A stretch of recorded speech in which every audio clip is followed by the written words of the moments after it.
প্রশাসন ও নিরাপত্তার কি বেহাল দশা। আমরা দেখতে পাচ্ছি এই পুরো ঘটনায় প্রশাসনের পদক্ষেপগুলো খুবই অসামঞ্জস্যপূর্ণ এবং এ নিয়ে আমরা হতাশ।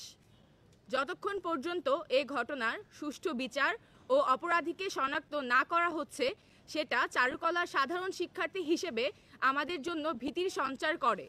কারণ এই ঘটনাকে কেন্দ্র করে কিছু স্বার্থান্বেষী মহল আমাদেরকে বিভিন্ন ট্যাগের শিকার করছেন, যার কিছু দালিলিক প্রমাণ আমাদের কাছে রয়েছে, যেটা আমরা আপনাদের হাতে প্রমাণস্বরূপ পরবর্তীতে তুলে ধরব। আমরা ঐতিহ্যগতভাবে চারুকলার শিক্ষক শিক্ষার্থীরা মিলে প্রতিবার বৈশাখের আয়োজন করার চেষ্টা করে থাকি। বিগত বছরগুলোতে আমরা দেখে এসেছি আওয়ামী লীগের স্বার্থ রক্ষার্থে বিরুদ্ধ মত দমনের মাধ্যমে বৈশাখ উদযাপন স্বতন্ত্রতা হারিয়েছে। জুলাই আন্দোলনের পরে আমাদের কাম্য ছিল স্বতন্ত্র ও স্বতঃস্ফূর্ত একটি বৈশাখের আয়োজন, কিন্তু আমরা অত্যন্ত দুঃখের সঙ্গে জানাচ্ছি যে এবারও রাষ্ট্রীয় বাহিনীর হস্তক্ষেপে ফ্যাসিস্ট রেজিমের মতোই বৈশাখ শেকল মুক্ত নয়।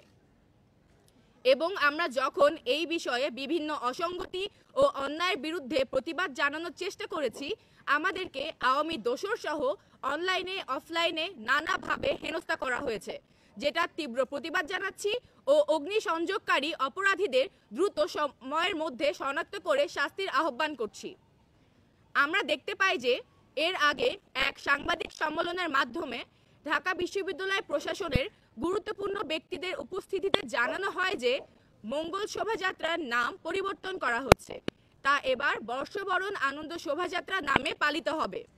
আমরা এই সিদ্ধান্ত সমর্থন করছি না। যেই সিনেটের মাধ্যমে এই ধরনের সিদ্ধান্ত নেওয়া হলো, সেটা মোটেই কাম্য ছিল না, কারণ চারুকলার শিক্ষার্থীদের মতামত ছাড়াই এই ধরনের সিদ্ধান্ত নেওয়া হয়েছে, যেখানে বৈশাখের আয়োজনে শিক্ষকদের পাশাপাশি অন্যতম ভূমিকা রাখে শিক্ষার্থীরা। চারুকলার এই আয়োজন 1989 সাল থেকেই শিক্ষক ও শিক্ষার্থীদের তত্ত্বাবধানে হয়ে আসলেও একটা অসংলগ্ন যুক্তি দেখিয়ে শিক্ষার্থীদের অসমর্থিত ও কোনো রকম আলোচনা বা মতামত গ্রহণ না করে ফ্যাসিস্ট আমলের প্রস্তাবনাকে সম্মতি দিয়ে এই আয়োজনকে শিক্ষকেরা ছাত্রদের হাত থেকে কেড়ে নিয়েছেন। তবুও শিক্ষার্থীরা বিগত 27 মার্চ শিক্ষকদের কাছে বৈশাখের আয়োজনের জন্য ফিলিস্তিনের প্রতিবাদের সঙ্গে সংহতি রেখে এক ফালি তরমুজ কাঠামো বানানোর জন্য প্রস্তাব করে। কিছুদিন নানা অজুহাতে ঘুরিয়ে আমাদের প্রস্তাবকে নাকচ করে দেওয়া হয়েছে।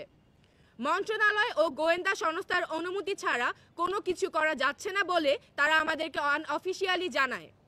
এই ঘটনার পরও শিক্ষার্থীদের তরফ থেকে বারবার প্রস্তাব করা হয় যাতে ফিলিস্তিনিদের প্রতিবাদের সঙ্গে সংহতি স্থাপন করে এই শোভাযাত্রায় তরমুজের কাঠামো বানানো হয়। পরবর্তীতে শিক্ষার্থীদের সঙ্গে আবারও কোনো কিছু না জানিয়ে হুট করে এই সিদ্ধান্ত গৃহীত হয় যে তরমুজের কাঠামো বানানো হবে। আমরা এই ধরনের রাষ্ট্রীয় হস্তক্ষেপের দ্বারা গৃহীত সিদ্ধান্তের পূর্ণ বিরোধিতা করছি।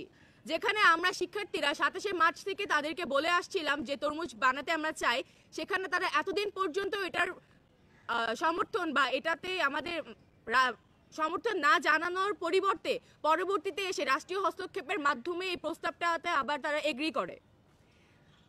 আমরা এই ধরনের রাষ্ট্রীয় হস্তক্ষেপের দ্বারা গৃহীত সিদ্ধান্তে পূর্ণ বিরোধিতা করছি।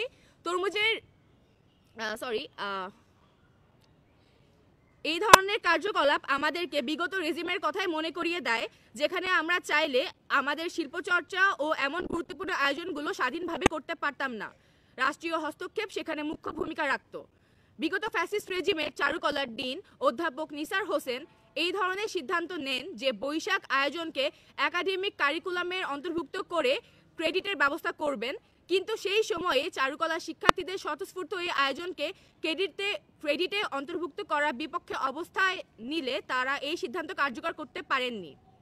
আমরা জুলাই আন্দোলনের পরে দেখতে পাচ্ছি শিক্ষার্থীদের অসমর্থিত ফ্যাসিস্ট আমলের প্রস্তাবনা অগুরুত্বপূর্ণ 2 ক্রেডিটের কোর্স হিসেবে দেখিয়ে এই আয়োজন শিক্ষকেরা শিক্ষার্থীদের ওপর আবার ক্লাস হিসেবে চাপিয়ে দেওয়ার চেষ্টা করছেন। আমরা এই কারিকুলামের সিদ্ধান্তের সঙ্গে একমত নই। ফ্যাসিস্ট আমলে নেওয়া সিদ্ধান্ত বর্তমানের সো কল্ড ফ্যাসিবাদী বিরোধী প্রশাসন বাস্তবায়ন করার চেষ্টা করে যাচ্ছেন।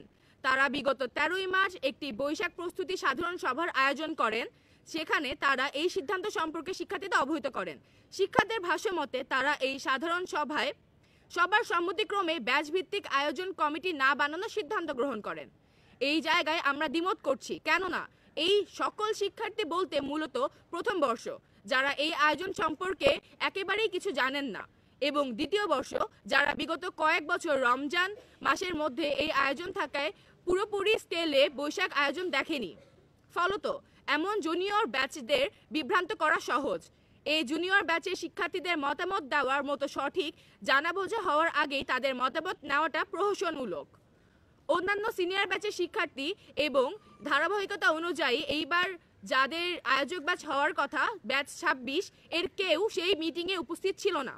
আরেকটা প্রহসন হলো, অধিকাংশ বিভাগেই এই সাধারণ সভা সম্পর্কে শিক্ষার্থীদের সঠিক সময় জানানো হয়নি, এমনকি কয়েকটি বিভাগে জানানো হয়েছে সভা শুরু হওয়ার পরে। এই প্রহসনমূলক সাধারণ সভাকে শিক্ষার্থীদের মতামত হিসেবে দেখিয়েই চারুকলার ৭০তম ব্যাচ প্রকারান্তে ২৬তম ব্যাচকে বৈশাখের আয়োজন করতে দেওয়া হয়নি।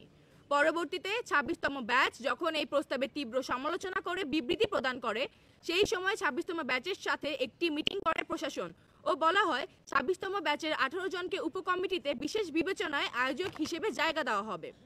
কিন্তু শিক্ষকদের দিক থেকে জুলাই আন্দোলনে সক্রিয় থাকা শিক্ষার্থীদের অহেতুক আওয়ামী লীগ ট্যাগিং থেকে শুরু করে বিবৃতিতে কী লিখতে হবে তা প্রিন্ট করে ধরিয়ে দেওয়ার মতো ক্ষমতার দাপট দেখানোর এমন সব অসৌজন্যমূলক আচরণের কারণে ২৬তম ব্যাচ উপকমিটিতে যুক্ত হওয়ার সিদ্ধান্ত থেকে সরে আসতে বাধ্য হয়। আমরা আশা করেছিলাম জুলাইয়ের গণঅভ্যুত্থানের পরে বর্তমান প্রশাসন ও ফ্যাসিবাদ বিরোধী রাষ্ট্রীয় বাহিনীর কার্যকলাপ বিগত আমলের ফ্যাসিস্ট রেজিম থেকে ভিন্ন হবে, কিন্তু আমরা অত্যন্ত ক্ষোভের সঙ্গে জানাচ্ছি, মঙ্গল শোভাযাত্রা ও বৈশাখ আয়োজনের মতো একটি স্বতন্ত্র ও স্বতঃস্ফূর্ত আয়োজনকে এভাবে শিক্ষার্থীদের কাছ থেকে কেড়ে নেওয়া হয়েছে। আমরা জুলাই আন্দোলনে প্রত্যেকে স্বতন্ত্র ভূমিকা রাখার শিক্ষার্থীরা। পরবর্তীতে জুলাই গণঅভ্যুত্থানের পরবর্তী সময়ে এই ধরনের রাষ্ট্রীয় ও বিশ্ববিদ্যালয়ের নিন্দাজনক কার্যাদির বিরুদ্ধে আমাদের কঠোর অবস্থান ও প্রতিবাদ জানাচ্ছি। আমরা আশা করি বিশ্ববিদ্যালয় যা কিনা গড়ে উঠেছে শিক্ষার্থীদের কেন্দ্র করে, সেখানে প্রতিটা সিদ্ধান্ত নেওয়ার ক্ষেত্রে প্রধান অংশীজন হিসেবে শিক্ষার্থীদের মতামত থাকবে। এর ব্যতিক্রম হলে, এভাবে রাষ্ট্রীয় হস্তক্ষেপ জারি থাকলে বিশ্ববিদ্যালয় স্বায়ত্তশাসন বলে আর কিছু থাকে না। আমরা আগামী দিনে এমনটা আর দেখতে চাই না। শিক্ষার্থীদের ওপর ভবিষ্যতে যেন এমন সিদ্ধান্ত চাপিয়ে দিতে না পারে প্রশাসন, সে লক্ষ্যে আমাদের আন্দোলন জারি থাকবে এবং এখন থেকে আমাদের দাবি থাকবে প্রয়োজনীয় সংস্কার করে ডাকসু কার্যকর করা হোক। মঙ্গল শোভাযাত্রা নিয়ে ভবিষ্যতে এমন পরিস্থিতি যেন না হয়, তার জন্য শিক্ষার্থী ও শিক্ষকদের আলোচনার মাধ্যমে একটা নীতিমালা প্রণয়নের প্রস্তাব রাখছি। জাতিকে আমরা নিরুৎসাহিত করব না। মঙ্গল শোভাযাত্রায় সকলের উপস্থিতি আমরা প্রতি বছরের ন্যায় এই বছরও কামনা করি, কিন্তু অনুষদের শিক্ষার্থীদের সাথে যেই অন্যায় হলো, প্রশাসনের